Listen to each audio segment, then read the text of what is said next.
If I had my life to live over again, I would have made a rule to read some poetry and listen to some music at least once every week. A man who dares to waste 1 hour of time has not discovered the value of life.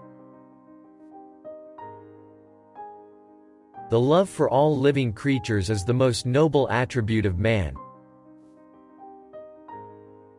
Ignorance more frequently begets confidence than does knowledge. It is those who know little, not those who know much, who so positively assert that this or that problem will never be solved by science. If the misery of the poor be caused not by the laws of nature, but by our institutions, great is our sin. I am not apt to follow blindly the lead of other men. The mystery of the beginning of all things is insoluble by us. And I for one must be content to remain an agnostic. The highest possible stage in moral culture is when we recognize that we ought to control our thoughts. An American monkey, after getting drunk on brandy, would never touch it again, and thus is much wiser than most men. We stopped looking for monsters under our bed when we realized that they were inside us. Intelligence is based on how efficient a species became at doing the things they need to survive. Blushing is the most peculiar and most human of all expressions. We must, however, acknowledge, as it seems to me, that man with all his noble qualities still bears in his bodily frame the indelible stamp of his lowly origin. One general law, leading to the advancement of all organic beings, namely, multiply, vary, let the strongest live and the weakest die. Besides love and sympathy, animals exhibit other qualities connected with the social instincts which in us would be called moral. In the long history of humankind, and animal kind, too, those who learned to collaborate and improvise most effectively have prevailed.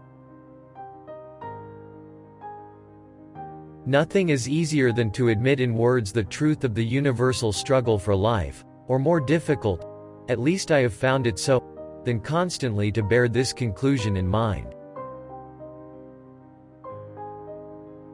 Great is the power of steady misrepresentation.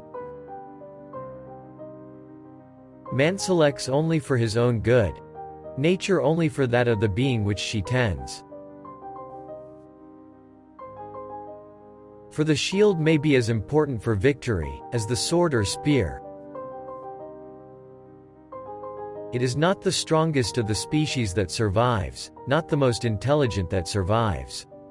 It is the one that is the most adaptable to change. It is always advisable to perceive clearly our ignorance.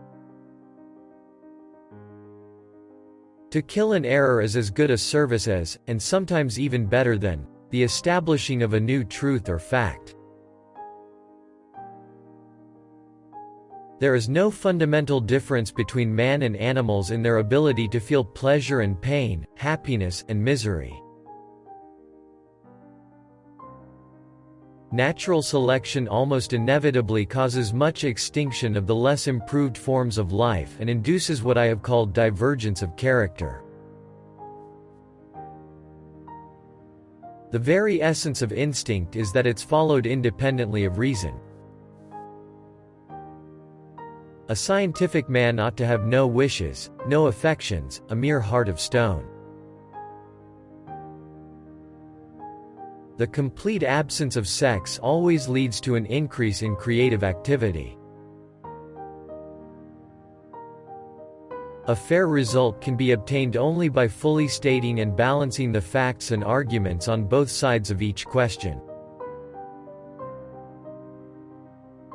I have always maintained that, excepting fools, men did not differ much in intellect, only in zeal and hard work. And I still think there is an eminently important difference.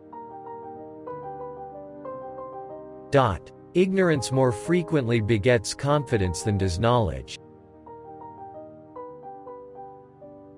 Our descent, then, is the origin of our evil passions.